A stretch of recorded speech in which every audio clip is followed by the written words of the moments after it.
جس کی رینج سب سے تھوڑی ہے وہ جنت میں پہنچا سکتا ہے، اس کے دیکھنے کی رینج کا عالم، سبحان اس کے اللہ، سننے کی رینج کا عالم۔ سبحان اللہ۔ جو نبی مسجد نبوی میں کھڑے ہو کر اپنا ہاتھ جنت میں پہنچا سکتا ہے، وہ روضہ اقدس میں بیٹھ کر ہم غلاموں کی محفل کو نہیں دیکھ سکتے۔ نعرہ تکبیر، نعرہ رسالت، عقیدے کا نعرہ ہے کہ نبی ہمارے، آپ نے کہنا حاضر ناظر، جس کا عقیدہ ہے نبی ہمارے، نبی ہمارے، نبی ہمارے، نعرہ رسالت، نعرہ حیدری۔ جو نبی مسجد نبوی زمین پر کھڑے ہو کر کروڑوں میل دور اپنا ہاتھ پہنچا رہے ہیں، وہ 12,000 کلومیٹر دور بیٹھ کر ہمارا درود و سلام نہیں سن سکتے۔ ہم تو کہتے ہیں جہاں پر ہو وہیں سے دو صدا سرکار سنتے ہیں، ارے سر آئینہ سنتے ہیں، پسے دیوار سنتے ہیں۔ میں صدقے جاؤں ان کی رحمت للعالمین کے، پکارو چاہے جتنی بار وہ ہر بار سنتے ہیں۔ اس لیے رب نے فرمایا میں نے تمہیں وہ نبی دیا ہے، اس لیے یہ میرا تم پر احسان ہے۔ ایک وصف اور بیان کرتا ہوں، اللہ نے فرمایا میں نے تمہیں وہ نبی دیا ہے جو ساری کائنات سے خوبصورت ہے۔ اللہ نے حسن کے 100 حصے کیے، ایک حصے میں سے آدھے حصے سے ساری کائنات کو حسن دیا، اور وہ جو ایک حصے سے آدھا حصہ بچا وہ حضرت یوسف کو دے دیا۔ باقی کتنے حصے بچے؟ 99۔ کتنے بچے؟ بول بھائی کتنے بچے؟ 99۔ وہ سارے کے سارے اپنے مصطفیٰ کو دے دیے، وہ سارے کے سارے اپنے مصطفیٰ کو دے دیے۔ جب وہ حسن ناز میں آیا، حضرت اما عائشہ صدیقہ سے پوچھا، سیاہ چادر اوڑھ کر پوچھا، کیف ترینی یا عائشہ، اے عائشہ آج میں کیسا لگ رہا ہوں؟ اما عائشہ بھی پھر اما تھی، عرض کی یا رسول اللہ، چادر کی سیاہی نے چہرے کی سفیدی کو نکھار دیا ہے، اور چہرے کی سفیدی نے چادر کی سیاہی کو نکھار دیا۔ اور ایک مرتبہ حضور نے جبریل سے پوچھا، اے جبریل تو نے آدم سے لے کر عیسیٰ تک سب نبیوں کو دیکھا ہے، بتلاؤ کوئی ہم سا بھی دیکھا ہے؟ حضرت جبریل عرض کرتے ہیں، آفاقہا گردیدام، مہرے بوتاں ورزیدام، بسیار خوباں دیدام، لیکن تو چیزیں دی گئی۔ عرض کی یا رسول اللہ، آدم سے لے کر عیسیٰ تک ہر نبی کو دیکھا، اس نے یوسف بھی دیکھا، اس نے داؤد بھی دیکھا، جمال موسیٰ بھی دیکھا، جلال ابراہیم بھی دیکھا، ان کی قوموں کو بھی دیکھا، لیکن رب ذوالجلال کی عزت کی قسم آپ جیسا حسن و جمال کا پیکر مجھ جبریل کی آنکھ نے بھی نہیں دیکھا۔ عظمت مصطفیٰ۔ امام زرقانی آپ کا جمال بیان کرتے ہوئے فرماتی ہیں، ایک مرتبہ آپ مسجد نبوی سے باہر تشریف لائے، ایک وفد نے پڑاؤ کیا ہوا تھا، اس کو وفد طارق کہتے ہیں۔ وہ نا ان کے سرخ اونٹ تھے، ان کے سرخ اونٹ تھے، حضور کو ایک سرخ اونٹ پسند آ گیا۔ حضور نے فرمایا کیا تم نے یہ اونٹ بیچنا ہے؟ انہوں نے بیچنا تھا یا نہیں بیچنا تھا؟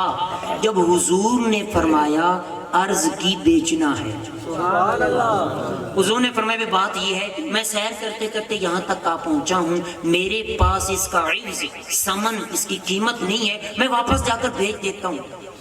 انہوں نے کہا ٹھیک ہے۔ حضور نے اونٹ کی مہار پکڑی، آپ تشریف لے کر جا رہے ہیں، جب تک تو حضور نظر آتے رہے، دیکھتے رہے۔ جب حضور آنکھوں سے اوجھل ہوئے، دل پہ ہاتھ رکھا، سکتے سے باہر آئے، ایک دوسرے سے پوچھنے لگے، یار ایک بندہ آیا ہم سے اونٹ لے کر چلا گیا، ہم نے اس کا عطا پتہ بھی نہیں پوچھا۔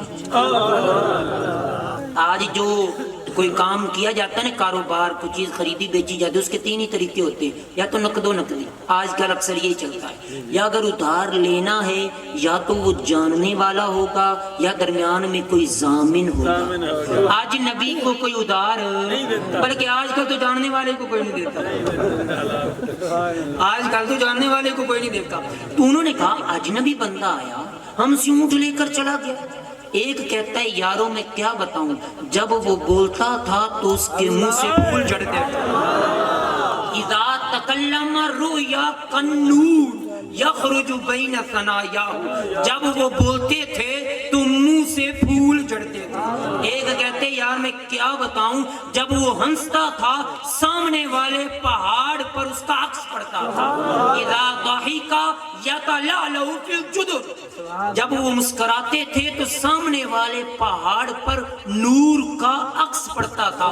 ایک کہتا ہے یاروں میں تو اس کی آنکھیں ہی دیکھتا رہ گیا، کیا خوب سجن دیاں آنکھیاں نے، جویں بھر کے سرائیاں رکھیاں نے، تو اجے میرا محبوب نہیں ڈٹھا، جنوں ویکھ کے چن شرماوے، ادھی راتی دن چڑھ جاوے، جیو رخ تو نقاب ہٹاوے، جیو نکلے سیر چمن دی، سارا گلشن سیس نواوے، اگے دھرتی لپ لپ جاوے، نین نشیلے مست رسیلے، وچ سونا کجل سہاوے، اکھ اگڑے تے اج پیا جاپے، جویں میں خانہ کھل جاوے، کی اعجاز حسن وچ ہو دی، جو آوے وک جاوے، کیڑا ایتھے گن گن دسے، جتھے گنتی بھی مک جاوے،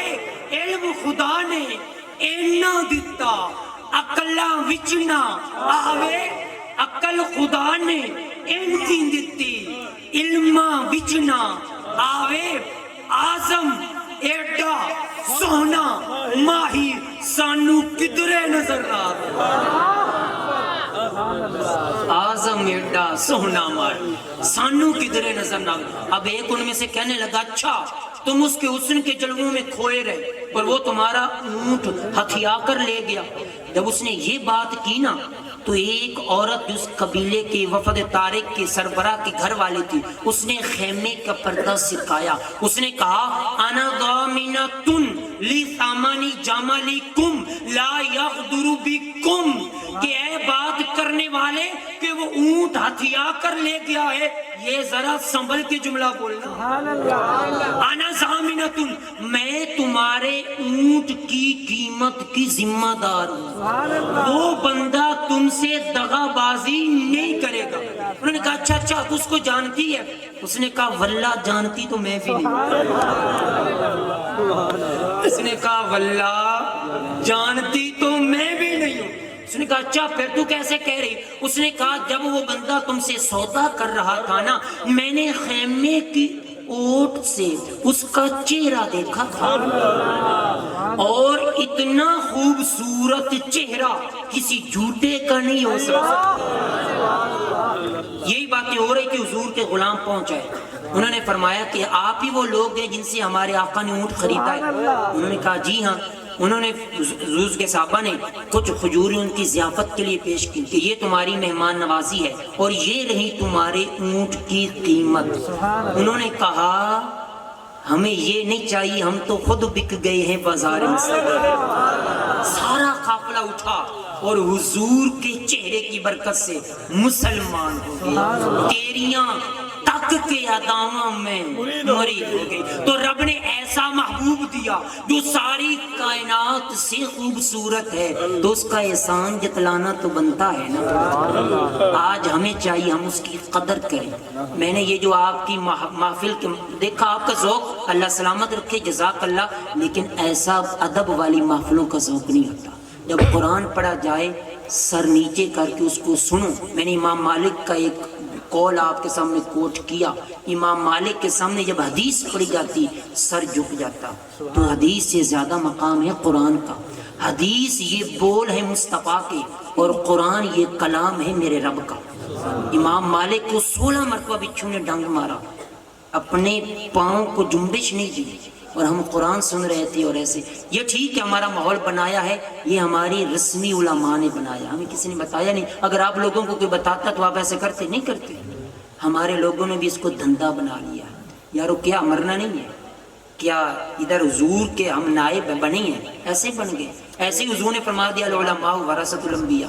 حضور کو اس دین کی خاطر طائف کی وادی میں بھی جانا پڑا، شیب ابی طالب کی گھاٹی میں بھی جانا پڑا، پتے کھا کر گزارا کیا. اور ہم دین کی صحیح صورت اس لیے نہیں بیان کرتے کہ ہمارے یہ چندے مندے بند ہو جائیں گے. میں آپ کو ایک بات کہتا ہوں، رزق رب دیتا ہے، انسان کسی کو نہیں دیتا ہے. یارو تم چند ٹکوں کی خاطر دین کو صحیح کیوں نہیں بیان کرتے؟ اور آپ بھی لوگ ہیں، آپ پر بھی فرض ہے، فرض عین ہے، دین کو سمجھے. ہم نے محفلوں کی رونق کی بس پیسے کو بنا لیا ہے. جیسے کہ میرے بزرگ فرما رہے تھے کہ محفل گرم تھی، آپ نے آ کر سرد کر دی. قرآن سمجھایا اسی لیے سرد ہو گئی. قرآن سمجھ آیا؟ انشاءاللہ اگلے سال تک یاد رہے گا. لقد من اللہ علی المؤمنین اذ بعث فیہم رسولا. کیونکہ میں نے جس طریقے سے سمجھایا ہے